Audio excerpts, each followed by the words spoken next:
Hello guys, मेरा नाम है रबी और स्टडी ग्लो में आपका बहुत बहुत स्वागत है। दोस्तों, climate change climate change climate change, ठीक है दोस्तों। आपने दोस्तों देखा होगा क्लाइमेट चेंज की वजह से बहुत सारी चीज़ें बदल गई हैं।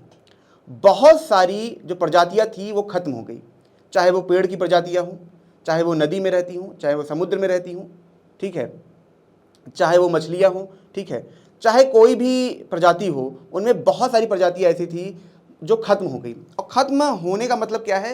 खत्म होने का मतलब ये है कि कई जो प्रजातियाँ करोड़ों सालों में विलुप्त होती थी, वो कुछ हज़ार सालों में, कुछ 100 सालों में ही खत्म होने लगी। क्यों? क्योंकि क्लाइमेट चेंज। कैसे? हमने इन्वायरमेंट को इतना गर्म कर दिया कि जिसकी वजह से हमें ये सब भोगना पड़ रहा है।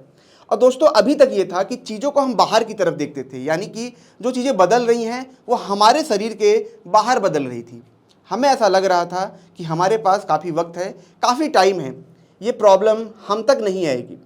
फिर वो प्रॉब्लम हम तक भी आती है, टेम्परेचर बढ़ता है। अगर आज के समय में अगर आप देखेंगे, इतनी गर्मी पड़ रही है, इतना मौसम चेंज हो रहा है। जो बारिश का मौसम था उसमें इतने सारे चेंजेस आ रहे हैं। टाइम पे बारिश नहीं होती, कभी ज़्यादा बारिश हो जाती है, कहीं फ्लड आ जाते हैं।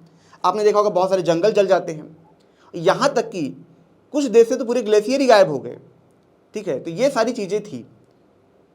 और दोस्तों, सवाल उठता है कि क्लाइमेट चेंज की वजह से एक जाति का विलोपन कैसे शुरू होता है।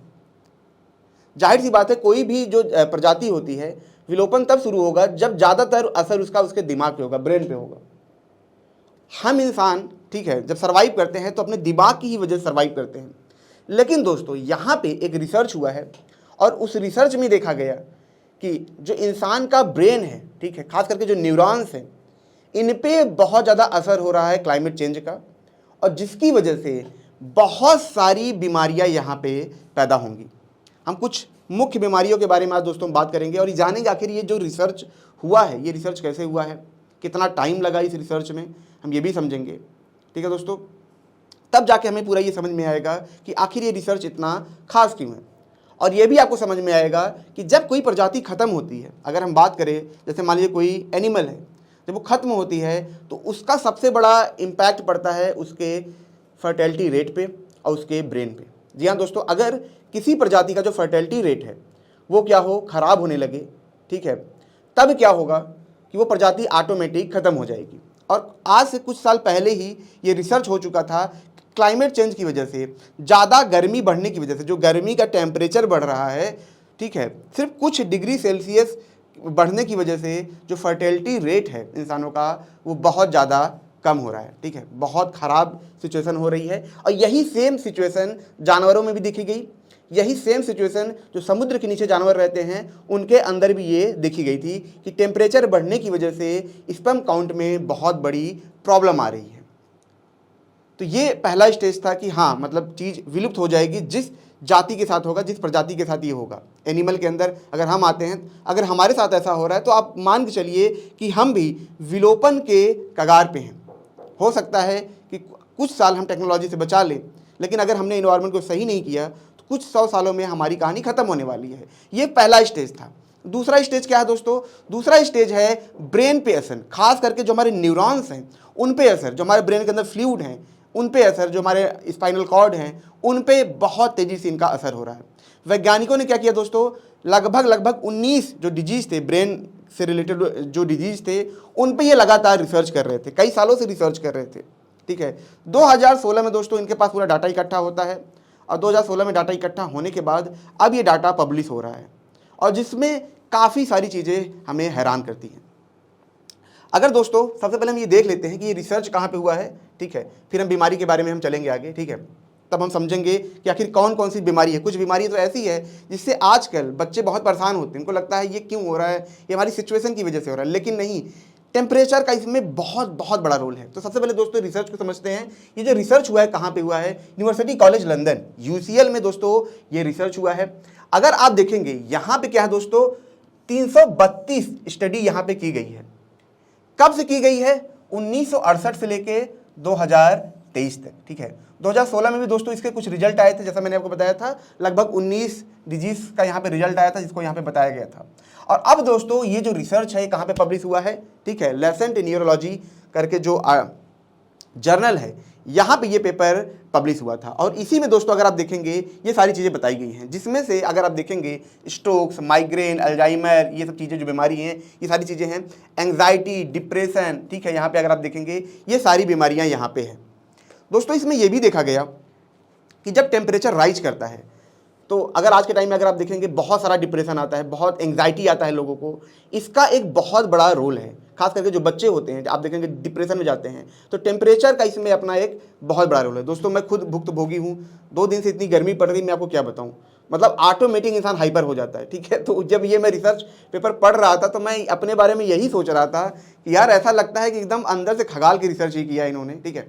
तो ये सारी जो आज के टाइम में बीमारियां होती है, एंग्जाइटी, डिप्रेशन, यहाँ तक कि बीपी में भी फ्लक्चुएशन आता है, ये सारी बीमारी होती है। लेकिन दोस्तों इससे बड़ी बीमारी क्या है, इससे बड़ी बीमारी आप समझेंगे जो न्यूरॉन्स पे हो रहे हैं, क्योंकि चलिए ये तो ठीक है, जब न्यूरॉन्स पे प्रॉब्लम आती है तो वो बहुत बड़ी बीमारी होती है। दोस्तों जैसा अगर आप देखेंगे यहाँ पे स्ट्रोक्स, ठीक है, आप देखेंगे ये अपने आप में बहुत खतरनाक होता है, ठीक है। माइग्रेन, आज अगर आप देखेंगे इंडिया में अगर हम देखें तो माइग्रेन से लगभग हर फैमिली में कोई ना कोई ऐसा सदस्य है जो माइग्रेन से जूझ रहा है। कोई खास इसकी मतलब इसका इलाज भी नहीं है कि ढंग से इसका इलाज भी हो जाए। तो हर घर में अगर आप देखेंगे लोग इससे, अगर किसी को पूछेंगे ये माइग्रेन है, क्यों है माइग्रेन है, तो ये टेम्परेचर, इसमें जो इंक्रीमेंट हुआ है दोस्तों, टेम्परेचर की वजह से बहुत ज़्यादा इंक्रीमेंट इसमें हुआ है, ठीक है। क्योंकि दोस्तों ये सारी जो बीमारी है ना न्यूरॉन से रिलेटेड है, ठीक है। तो इस वजह से यहाँ पे बहुत सारी प्रॉब्लम आती है। अगर हम बात करें अल्जाइमर, ठीक है, यहाँ पे मिर्गी की भी हम बात करें तो ये भी, ठीक है, इसकी भी बढ़ोतरी यहाँ पे देखी गई है। अब दोस्तों यहाँ पे 2 बीमारी की हम बात करेंगे जो थोड़ा सा अलग है, जिसको मैं आपको समझाऊंगा भी, ठीक है, और ये बीमारी किस तरीके से होते हैं इसको भी समझेंगे। तो दोस्तों यहाँ पे अगर आप देखेंगे, ठीक है, एपिलेप्सी करके बीमारी है। इसमें क्या होता है कि जो हमारा ब्रेन होता है, अगर आप देखेंगे ये जो हमारा ब्रेन होता है और यहाँ पे आप देखेंगे जो रीढ़ की हड्डी होती है, ठीक है, तो इस ब्रेन के चारों तरफ क्या होता है दोस्तों, फ्लूइड होते हैं, ठीक है, हल्के हल्के यहाँ पे फ्लूइड होते हैं।